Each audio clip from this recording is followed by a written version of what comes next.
అదే Telugu Desam party head office మీద వందల మందిని పంపి దాడులు చేయించారు. ఏ పార్టీ అధికారంలో ఉన్నా కూడా అపోజిషన్ పార్టీ మీద అలా చేయదు. తద్వారా అపోజిషన్ పార్టీకి సింపతి గెయిన్ అవుతుంది. రెండోది, అదే అపోజిషన్ నాయకుడి ఇంటి మీదకి పదుల సంఖ్యలో కారులతో జనాన్ని ఇచ్చి పంపించి ఇంటి ముందు గొడవ చేయించారు. And then that to sympathy gain అవటానికి కారణం. ఇక మూడోది, సరే తప్పు ఉందా ఒప్పు ఉందా కోర్టులు తేలుస్తాయి, ఒక కేసు ఫైల్ చేసి అపోజిషన్ లీడర్ని జైల్లో పెట్టించారు ఒక 53 రోజులు. సో ఇవన్నీ కూడా సింపతి. నేనేమంటే చంద్రబాబుని సపోర్ట్ చేయట్లేదు, చంద్రబాబుది కరెక్ట్ అని కూడా నేను అనట్లా. ఏవో ఇవన్నీ కూడా సింపతి. మీరు చెప్పిన 3 సందర్భాలలో కూడా ప్రతిపక్షాలను ఏకం చేయడానికి ఉపయోగపడినాయి. దాంట్లో మనం అదే మొదటిది ఒకసారి చంద్రబాబు నాయుడు ఏడ్చడం వల్ల వాళ్ళ కమ్యూనిటీలో అంతా పోలరైజ్ కావడం జరిగింది. చంద్రబాబు నాయుడు జైలుకు పోవడం వల్ల వాళ్ళ కార్యకర్తలు అందరూ కూడా పోలరైజ్ కావడం జరిగింది.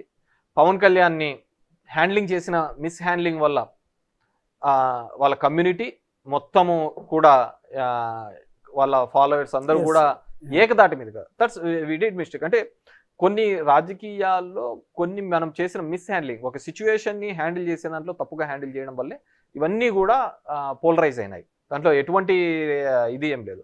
కొద్దిగా సెన్సిబిలిటీగా ఆలోచించుంటే ఇంత తప్పిదాలు జరిగేది కాదు. సో అరెస్టు దానికి సంబంధించినది సరే, ఒకవేళ ఆ సందర్భం దాటుకొని ఒక 6 నెలల తర్వాత అయినా తిరిగి గవర్నమెంట్లోకి వచ్చిన తర్వాత అయినా చేసి ఉండొచ్చు, దానికి ఏమవుతుంది. సో ఎలక్షన్స్ 8 నెలలు 6 నెలల ముందు ఉన్నప్పుడు చేయడం అనేది నిజంగా అంటే ఇట్స్ ఎ బూమ్రాంగ్. మాకు బూమ్రాంగ్ అయింది.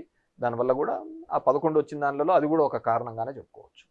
అంటే ఇందాక నేను అన్నది అదే అండి, అవతలి వారికి సింపతి గెయిన్ అవుతుంది అనుకుంటే అలాంటి కార్యక్రమాలు ఏ అధికారంలో ఉన్న ఏ ముఖ్యమంత్రి కూడా చేయడు. పార్టీ ఆఫీసుల మీద అటాక్ చేయటం, ఇంటి మీద అటాక్ చేయటం, అరెస్టులు చేయటం. ఇప్పుడు స్టిల్ చంద్రబాబు నాయుడు సీఎం అయ్యి 7 నెలలు అయింది. మీ పార్టీ నేతలని ఏ సోషల్ మీడియాలో పోస్టులు పెట్టారని 2-3 నందిగాం సురేష్ లాంటి వాళ్ళని అరెస్ట్ చేశారు తప్ప మిగిలిన వాళ్ళని ఎందుకు అరెస్ట్ చేయటం లేదు, వీళ్ళు అలా చేశారు ఇలా చేశారని పార్టీ కార్యకర్తలు అంతా తిరగబడుతున్నా కూడా చంద్రబాబు నాయుడు ఆ పని చేయట్లేదు. ఎందుకంటే మీకు సింపతి రాకూడదండి. పార్టీ మీద ఆఫీసుల మీద దాడి కానీ ఇళ్ల మీదకి దాడులు చేయడం అనేది ఎప్పటికైనా కానీ తప్పే.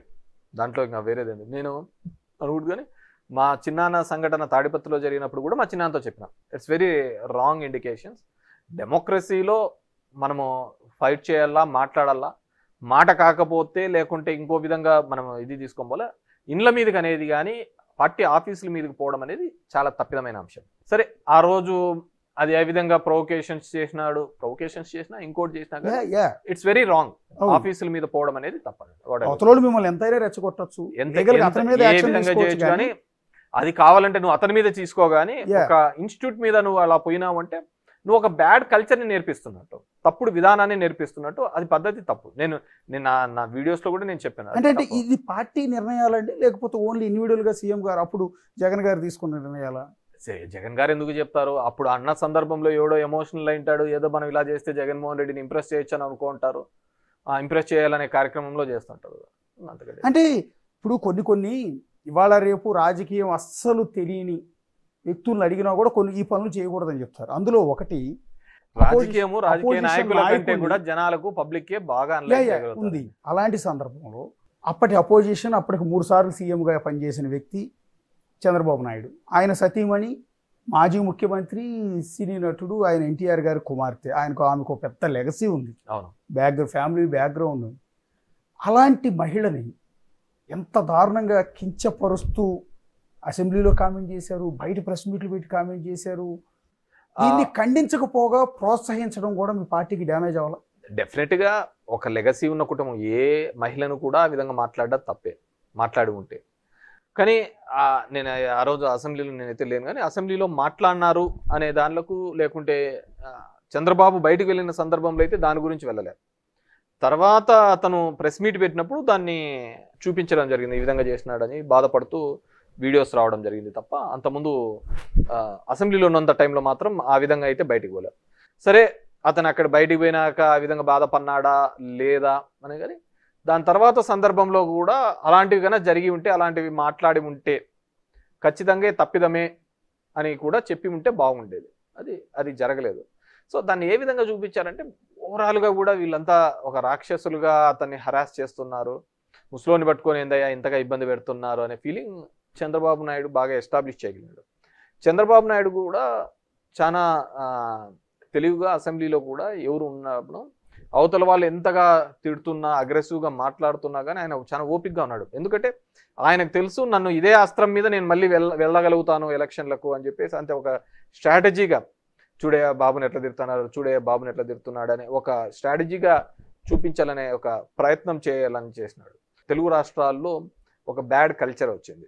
మహిళ లేదు, ఎవరు లేదు, ఎవరికి పడితే వాళ్ళు ఇష్టానుసారం మాట్లాడడము, ఇష్టానుసారం మీమ్స్ చేయడము, పోస్ట్స్ పెట్టడము. అది ఎలా తయారైందంటే సరే అవతలోడు చేస్తున్నాడు మనం చేస్తున్నాము అంటే అవతలోనికి పనికి మాలినోడని మనం పనికి మాలినోళ్ళం కాలేం కదా. సో అది దానికి ఎక్కడో చోట కట్ కావాలి, సిద్ధాంతపరంగా ఒక తీసుకోవాలా. ఇప్పుడు ఎట్లా తయారైందంటే సోషల్ మీడియా వచ్చిన తర్వాత ఎవరు మటుకు వాళ్ళు ఇష్టానుసారం పెట్టడము, దానికి ప్రమోట్ చేయడము, వివిధ గ్రూప్స్లలో వేయడము, క్యారెక్టర్ అసాసియేషన్. ఇంతకుముందు భౌతికంగా చంపేవాళ్ళు ఇప్పుడు క్యారెక్టర్తో చంపుతున్నారు. ఆ క్యారెక్టర్తో అంటే భౌతికంగా చచ్చినా పెద్ద ఏముండదు కానీ క్యారెక్టర్ చచ్చిన తర్వాత మనం ఏం చేసేకి ఉండదు. సొంత పార్టీ ఎమ్మెల్యే రఘురామకృష్ణరాజు సరే మీ పార్టీ మీద తిరుగుబాటు చేసి ఉండొచ్చు, అవతల పార్టీ వాళ్ళతో కలిసి ఉండొచ్చు, అలాంటి వ్యక్తిని అరెస్ట్ చేయించి కొట్టించడం అనేది ఇవన్నీ ఎలక్షన్స్ మీద తీవ్రమైన ప్రభావాన్ని చూపించిన అంశాలు కదా. అంటే రఘురామకృష్ణరాజు గారిని సరే ఇప్పుడు ఏదో అది ఇంకా ఎస్టాబ్లిష్ కాలేదు అతను కొట్టినారు అని చెప్పేసి నాకు తెలిసి ఒక జ్యుడిషియల్ కస్టడీలోకి తీసుకున్న తర్వాత పోలీస్ రిమాండ్లోకి తీసుకోవాలనుకున్నప్పుడు ఒక ఎంపీ స్థాయి వ్యక్తిని నేను ఆ విధంగా కొట్టింటారైతే నేను ఒప్పుకోవటం లేదు. ఇప్పుడున్న స్థానంలో ఎవరైనా కానీ ఆ విధంగా చేసి ఉంటే మామూలు సామాన్యమైన మీద కట్టినా కానీ ప్రైవేట్ కేసులో లాడ్జ్ చేస్తున్నారు. సో కానీ మేబీ దాన్ని ఎక్కువగా అతను ఎస్టాబ్లిష్ చేయగలిగినాడేమో నేను అనుకుంటున్నాను. కానీ ఒక ఎంపీగా ఉండి అతన్ని తీసుకొని వచ్చి ఆ విధమైన చిత్రహింసలు పెట్టింటారు అని అయితే నేను నమ్మటం లేదు. సో లెట్ ఇట్ బి, ఇప్పుడు జరుగుతోంది కదా ఇన్వెస్టిగేషన్. ఎందుకంటే ఒక సామాన్యుని కొట్టాలి ఒకటి చెయ్యాలి అన్నా కానీ డెఫినెట్గా కోర్ట్స్లో మళ్ళీ ప్రైవేట్ కేసులు వేయడము, ఏదైనా ఉంటే ఇంజురీస్ చూపించడము, ఇవన్నీ కూడా జరుగుతాయి. ఖచ్చితంగా అటువంటి పోలీస్ అధికారుల మీద కూడా క్రిమినల్ కేసెస్ లాడ్జ్ చేసిన సందర్భం ఎన్నో ఉన్నాయి. సార్ అధికారంలో ఉన్నప్పుడు పార్టీ తరఫున ఎమ్మెల్యేలు, పార్టీ తరఫున ఉన్న నేతలు మాట్లాడే భాష అనేది చాలా కీలకం. అది టీడీపీ వాళ్ళైనా మీ పార్టీ వాళ్ళైనా. సో అది వైఎస్ఆర్ కాంగ్రెస్ పార్టీలో ఆ విపరీతమైన ఫ్రీడమ్ ఎక్కువైపోయిందేమో అనిపిస్తుంది కదా. ఇష్టం వచ్చినట్టు ఆ రోజు ఉన్న పవన్ కళ్యాణ్, చంద్రబాబును, పార్టీ లీడర్ని, మంత్రులుగా పనిచేస్తున్న వాళ్ళు కూడా బూతులు మాట్లాడటం, తిట్టడం, ఇదంతా జనాల్లోకి పార్టీ అంటే నెగిటివ్గా పోలేదా? దాన్ని కంట్రోల్ చేసే ప్రయత్నం ఎందుకు చేయలేదు అని? తిట్టమని ఏమి అధినాయకత్వం ఏమి ఆ విధంగా చెప్పింటది నేను అనుకోవటం లేదు. కానీ టు ఇంప్రెస్ ఆ విధంగా మాట్లాడే ఇప్పుడు నేను అంటారండి అందరూ కొడాలి నాని గారు ఆ విధంగా ఇష్టానుసారం కొడాలి నాని అమ్మ మొగుడా అనేది వాడుతుంటాడు. కొద్ది కఠినమైన భాషలో మాట్లాడుతుంటాడు కానీ లాజిక్గా చెప్తూ ఉంటాడు. కానీ మాట్లాడే భాషలో నువ్వు ఎంత యారగెంట్గా ఎంత కఠినంగా మాట్లాడతాను. అవతలోడు మాట్లాడినా నువ్వు మాట్లాడడం కూడా తప్పే. సరే ఎవరో ఇంప్రెస్ అవుతారని చెప్పేసి వీళ్ళు కూడా మాట్లాడు. ఇవన్నీ డెఫినెట్గా ఇట్స్ ఎ కౌంట్ అండి. ఇప్పుడు మనం చేస్తున్న దానిలో యాంటీ ఇంకమెన్సీ అక్యుములేట్ అవుతా పోతున్న దానిలో ఇలాంటి ఒక్కోటి అవన్నిటినీ కూడా కలుపుతా పోతుంటాయి. అవతల వాడు మాట్లాడుతున్నప్పుడు కూడా ఓహో దీనివల్లనే చేసింటారు, దీనివల్లనే అయ్యి ఉంటుంది అని చెప్పేసి అనుకుంటున్నాను. ఇప్పుడు మీ పార్టీలో మీరు అధికారంలో ఉన్నప్పుడు జగన్ గారిని వీరుడు, సూర్యుడు అని కొరిగిన వాళ్ళు, ఆయన దేవుడు అన్నవాళ్ళు కూడా వన్స్ ఓటమి పాలవగానే పార్టీ విడిచి వెళ్ళిపోతూ ఉన్నారు. ఎవరు మంత్రులుగా పనిచేసిన వాళ్ళు వెళ్ళిపోతున్నారు. బాలినేని శ్రీనివాసరెడ్డి, ఆళ్ళ నాని లాంటి వాళ్ళు డిప్యూటీ సీఎం చేశాడు ఆయన ఏకంగా. తర్వాత ఎమ్మెల్సీలు ఇచ్చారు, ఎంతమందినో కాదని. వాళ్ళు ఎంపీలు వెళ్ళిపోతూ ఉన్నారు.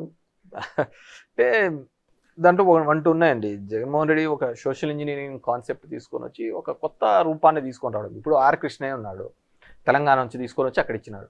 హీ విల్ రిప్రజెంట్ బీసీల తరఫున తప్పిదమే కదా. ఏం రిప్రజెంట్ చేసినాడు? చేయలేకపోయినాడు కదా.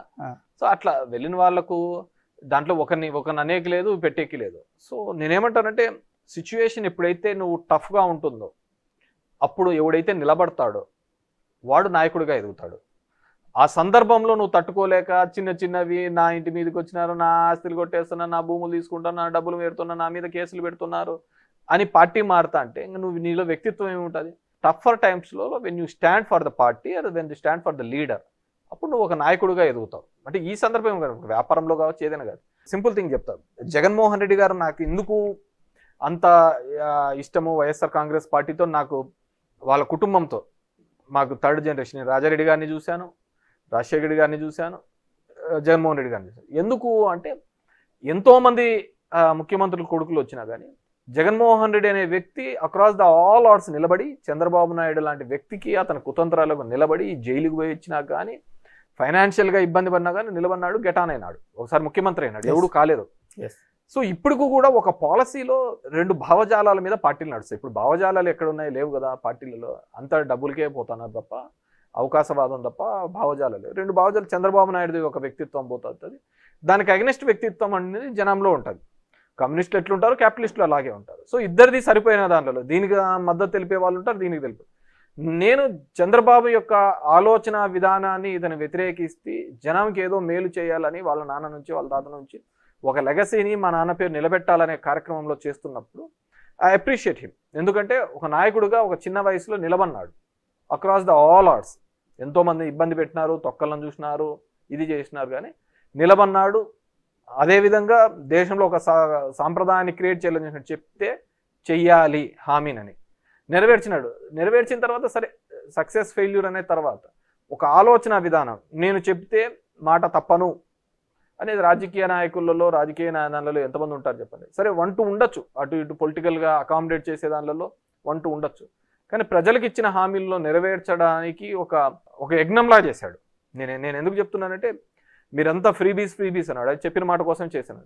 దానికోసము ఆ సంక్షేమం కోసం మాకు పెట్టున్న ప్రతి మీటింగ్ల కోసం మీరు తిరగండి, నేను ఏదైతే చెప్పానో ఆ బటన్ నేను నొక్కుతాను, మీరు తిరగండి అని చెప్పేసి మమ్మల్ని అందరినీ పంపించేస్తున్నారు. ఎందుకంటే అతను అన్నాడు అనమాట, నేను చేసి నిరూపిస్తాను అని. మేబీ ఇప్పుడు ఫెయిల్ అయింది కాబట్టి ఇవన్నీ ఫెయిల్యూర్ మోడల్స్. అంటే మీరు అధికారంలో ఉన్నప్పుడు కూడా మీకు ప్రజలు ఒక హింట్ ఇస్తూ వచ్చారు, మీరు గమనించారా? నాకైతే ఎక్కడ సంవత్సరం ముందు, బహుశా ఎలక్షన్కి ఒక సంవత్సరంన్నర ముందు అనుకుంటా, సమ్ ఎమ్మెల్సీలు, లోకల్ క్యాండిడేట్ ఎమ్మెల్సీ కావచ్చు, లోకల్ బాడీ ఎలక్షన్స్ కావచ్చు జరిగినప్పుడు 3 ఎమ్మెల్సీలు టీడీపీ గెలిచింది. మీ పార్టీ నుంచి 4 ఎమ్మెల్యేలు మీరు అధికారంలో ఉన్నారని తెలిసి కూడా వాళ్ళకి ఓటేశారు ధిక్కరించి. అంటే సో ఇవన్నీ హింట్స్ అనిపించలేదా మీకు? అరే తేడా కొడుతోంది. ఎప్పుడైనా కానీ గ్రాడ్యుయేట్ ఎలక్షన్స్ ఎప్పుడే కానీ యాంటీ గవర్నమెంట్ జరుగుతాయి, అది రాసి పెట్టుకోండి. యాంటీ గవర్నమెంట్ జరుగుతాయి గ్రాడ్యుయేట్ ఎలక్షన్స్. ఎందుకంటే బేసిక్గా ఎంప్లాయీస్ అనే వాళ్ళు మాకు అప్పటికే నెగిటివ్ అయిన మాట వాస్తవం. సో వాళ్ళు బాగా పోలరైజ్ చేసేది గ్రాడ్యుయేట్స్ని, వీళ్ళందరినీ బాగా పోలరైజ్ చేసినారు.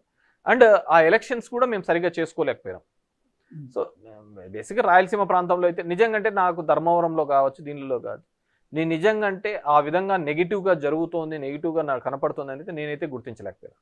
మీరు ఇంతకుముందు అన్నట్టుగా ఎక్కడైనా కాన్స్టిట్యూన్సీలో కనిపించలేదు, మా కాన్స్టిట్యూన్సీ లో కనపడలేదు, తక్కువ ఉంది అక్కడ. ఎందుకంటే మీరు కష్టపడ్డారు, నేను కష్టపడ్డాను. మీ మాదిరిగా కష్టపడిన ఎమ్మెల్యే లేరు ఆ పార్టీలో. నిజానికి మీరు అన్నట్టు జగన్ గారు ప్రతిసారి మీటింగ్ పెట్టి గడప తిరగండి అని టార్గెట్లు ఇచ్చి, ఒక్కొక్కరికి ర్యాంకులు ఇచ్చి, ఇంత హడావుడి చేసి తిరగను ఎమ్మెల్యేని పట్టుకుని తిట్టేవాళ్ళు మీటింగ్లో. అంత చేసినా కూడా చాలా మందికి ఒళ్ళొంగల. మీరు తిరిగారు. మేబీ నేను నా నియోజకవర్గం అదే, నాకు మొత్తం అదే ఆ బాయిలో కప్పలాగా నేను దాంట్లోనే బతికానేమో, అందుకు ప్రపంచం ఏం జరుగుతుందో నాకు కనపడలేకపోయింది. సో నాకైతే కనపడలేదు. సరే, కానీ జగన్మోహన్ రెడ్డి గారు చూడండి, మీరు పొలిటికల్ సిస్టంలో 90 మంది క్యాండిడేట్లను మార్చినాడు. అవును, అంటే మోర్ దాన్ 50% క్యాండిడేట్లను, 12 మంది ఎంపీలను, 78 మంది ఎమ్మెల్యే క్యాండిడేట్లను మార్చి సోషల్ ఇంజనీరింగ్ అని చెప్పి తీసుకు. ఎవడైనా ఇంత ఈ విధంగా చేస్తారో చెప్పండి? అంటే ఐపాక్ మీద ఆధారపడ్డాడని కదా. ఐపాక్ అనేది కాదు, నువ్వు జనంలోకి తిరగలేదు, అని తిరగలేదని చెప్పి మార్చినాడు. ఏం చెప్పాలా? సో కాదండి, అదంతా కూడా ఐపాక్ సజెస్ట్ చేసింది, ఐపాక్ ఏది చెప్తే అది చేశాడు, ఐపాక్ చెప్పింది కాబట్టి 90 మందిని మార్చాడు. ఎవరు వీళ్ళు 90 మంది ఎమ్మెల్యేలు అంటున్నారు, వీళ్ళు తిరగలేదని చెప్పింది ఐపాక్, వీళ్ళు మారిస్తే తప్ప ఇక్కడ గెలవలేదు. అంటే దీంట్లో 2 ఉన్నాయండి. ఇక్కడ కేసీఆర్ ఎప్పుడైతే మార్చలేదు కాబట్టి ఓడిపోయినాడు అని వచ్చిందో, ఇక్కడ అందరూ ఏమంటారు, టీఆర్ఎస్ కన్నా క్యాండిడేట్లను మార్చింటే కన్నా గెలిచేదేమో అని చెప్పేసి. It's big question again. So ఈయన ఇక్కడికి వచ్చిన తర్వాత మార్చలేదు కాబట్టి మనము అది మా కష్టమైనా నష్టమైనా ఏదైనా కాబట్టి మార్చేద్దామని చెప్పేసి ఆ 78 మందిని, మీరు అనుకున్నట్టుగా ఆ 78 మందిని మార్చినాడు. ఆ 78 మంది చోట ప్రతి క్యాండిడేట్ కూడా 10 నుంచి 15 వేల ఓట్లు ఖచ్చితంగా ఇన్ఫ్లుయెన్స్ చేస్తాడు కదా. ఇప్పుడు చూడండి, తెలుగుదేశం పార్టీకి కృష్ణదేవరాయలు కావచ్చు, మాగుంట కావచ్చు, వేమిరెడ్డి కావచ్చు, మేము క్యాండిడేట్లను ఇచ్చినాం వాళ్ళకు. వాళ్ళ 40 ఏళ్ళ పార్టీ రాజకీయ చరిత్ర అంటాడు, వాళ్ళకి ఎంపీ క్యాండిడేట్లే లేకపోతే మేము ఇచ్చినాం వాళ్ళకి ఎంపీ క్యాండిడేట్లను. లేదంటే ఆ 3 ప్రాంతాల్లో క్యాండిడేట్లే లేవు, తీసుకొని వచ్చి ఇచ్చినామా లేదా? So that's a mistake. మనము ఆ 78 మంది మార్చడంతో ఒక్కొరు ఖచ్చితంగా 10-15 వేల ఓట్లు ఇన్ఫ్లుయెన్స్ చేసింటారు. అది చాలు కదా గెలుపోవటంకి 1% 2% చాలు. సో అట్లా తీసుకొని పోయి చేసిన సందర్భం. ఎలక్షన్ ముందు కొంతమంది వెళ్ళిపోయారు నాయకులు, ఎన్నికల ఓటమి తర్వాత కూడా ఇప్పటికీ చాలామంది జగన్మోహన్ రెడ్డిని తిట్టి ఆ పార్టీ నుంచి బయటకు వచ్చేస్తున్నారు. సరే, తిట్టిన వాళ్ళ సంగతి వదిలేద్దాం. పద్ధతిగా బయటకు వచ్చిన విజయసాయి రెడ్డి గారి గురించి మాట్లాడుతున్నాం. ఎందుకు వచ్చాడు ఏంటనేది ఎవరికి అర్థం కావట్లేదు. మీకేమన్నా ఐడియా ఉందా? నాకు కూడా పెద్ద ఇది లేదు. నాకు విజయసాయి రెడ్డితో మొదటి నుంచి సంబంధాలు తక్కువే. నేను బేసిక్గా అతన్ని కూడా పొలిటికల్గా కూడా ప్రెజర్స్ పెట్టినారని నేను అనుకుంటున్నాను. ఆ కాకినాడది రోజు కంటిన్యూస్గా పేపర్లలో చూస్తున్నాం కదా, సెటిల్ అయ్యింది అనుకున్నారు. కానీ ఇంకా ఈడీ కేసులు ఇవన్నీ కూడా, అప్పుడు విజయసాయి రెడ్డి మాత్రమే కేసులలో ఉండే నిందితుడు. ఈ రోజు వాళ్ళ కుటుంబం వచ్చింది. సో ఎంతైనా కానీ కుటుంబం మీద వచ్చేకల్లా ఆ సెన్సిటివిటీ వేరు. సో మేబీ ఆ విధంగా ఆలోచించినాడు. సరే, అతని వల్ల పార్టీకి మంచి జరుగుతుందా నష్టం జరుగుతుందా లేకుంటే మేలా ఇది అనేది మా ప్రాంతంలో అతను రీజనల్ కోఆర్డినేటర్గా లేదు. సో అక్కడ ఉన్న ఉత్తరాంధ్ర నాయకుల్ని, ఉత్తరాంధ్ర ప్రజలను అడిగితే వాళ్ళు చెప్తారు ఆయన వల్ల పార్టీకి నష్టం జరిగింది ఆ ప్రాంతంలో, లేకుంటే ఆయన ఉండింటి లాభం జరిగేదా అని చెప్పేసి ఆ విధంగా మనకి. అంటే బేసిక్గా రాజశేఖర రెడ్డి గారికి కేవీపీ రామచంద్రరావు గారు ఆత్మ అని చెప్తుంటారు. ఆ టైప్లో జగన్ గారికి ఆత్మ విజయసాయి రెడ్డి అని చెప్తూ ఉంటారు. ఎందుకంటే మొదటి నుంచి ఆయనతో పాటు నడిచిన వ్యక్తి, ఆ కుటుంబంతో అత్యంత సాన్నిహిత్యం ఉన్న వ్యక్తి. రెండోది, ఆయనతో పాటు సిబిఐ కేసుల్లో అక్యూజ్డ్ నెంబర్ 2గా ఉండి జగన్ గారితో పాటు జైలుకు కూడా వెళ్ళొచ్చిన వ్యక్తి 16 నెలల పాటు. అంటే చాలా కీలకమైన వ్యక్తి. అలాంటి వ్యక్తి పార్టీని వీడటం వల్ల ఎఫెక్ట్. రేపల్లి అతను కూడా మాన్నాడు కదా, అతనికి కౌన్సిల్ ఓడిపోయినా కానీ అతనికి చేసినా కానీ మోపిదేవికి, తర్వాత రాజ్యసభ చేసినా కానీ అతను కూడా మాన్నాడు కదా. దాంట్లో ఆత్మ పరమాత్మలు అనేది ఎక్కడ ఉన్నాయండి? ఆత్మలు పరమాత్మలు అన్ని వేరే. ఇప్పుడు రాజశేఖర రెడ్డి చనిపోయిన తర్వాత కేవీపీ గారు వాళ్ళ కుటుంబానికి ఉండాలి, మరి ఆయన ఏం లేడు కదా. ఆయనతో పాటు ఉన్న తెల్ల జుట్టు సూర్యుడు ఉండే ఆయన కూడా జగన్మోహన్ రెడ్డితో ఏం సేల్ కదా. That depends. కొంతమంది ఇప్పుడు మా నాన్నతో కంఫర్ట్గా ఉన్న వాళ్ళు నాతో ఉండాలని ఏం లేదు, నాతో ఉన్న వాళ్ళు నా తమ్ముతో ఉండాలని లేదు, నా కొడుకుతో ఉండాలని ఏం లేదు. సో మేబీ అంత టఫ్ టైంలో నిలబడిన అతను మేబీ ఇప్పుడు నిలబడలేము అనే ఒక అదే చెప్పాను కదా, కుటుంబంలో ఉన్న వాళ్ళ మీద కేసులన్నీ వచ్చేకల్లా ఇబ్బంది పడుతున్నాడేమో అనుకుంటున్నాను. ఎందుకంటే అంత పెద్ద వ్యక్తి పార్టీ నుంచి వెళ్ళిపోతే అతను నిలబడతాడు, తన కుటుంబం నిలబడలేకపోయిందేమో, అల్లుడు కుటుంబం నిలబడలేకపోయిందేమో. అదేనండి, ఇలాంటి సందర్భంలో విజయసాయి రెడ్డి లాంటి కీలకమైన వ్యక్తి పార్టీ వీడితే మిగిలిన పార్టీ నాయకులందరిలో కూడా ఒక అలజడి మొదలవుతుంది, ఆందోళన మొదలవుతుంది కదా. ఈ ఎలక్షన్స్ కంటే ముందు 8 నెలలు, సంవత్సరం 2 సంవత్సరాల ముందు వాళ్ళ చెల్లెలు కూడా విడిపోయింది కదా, తన కోసం పాదయాత్ర చేసింది కదా, తన బ్లడ్డే రాజశేఖర రెడ్డి గారి కూతురే అయిపోయి శత్రువులు కూడా ఆ విధంగా మాట్లాడరు. అంతకంటే ఎక్కువగా మాట్లాడుతుంది కదా, శత్రువులు కూడా మాట్లాడినంత మాట్లాడుతాను కదా. వాళ్ళమ్మ విజయమ్మ కూడా ఇది విభేదించింది కదా. సో దీంట్లో ఆత్మ పరమాత్మలు, కుటుంబ బాంధవ్యాలు దీనిల కోసం కాదు. చంద్రబాబు యొక్క భావజాలాలు దాని వ్యతిరేక భావజాలు. నేను ఆ వ్యతిరేక భావజాలాలకు ఆ పిల్లికి గంట కట్టి నిలబడిన వ్యక్తి జగన్మోహన్ రెడ్డి.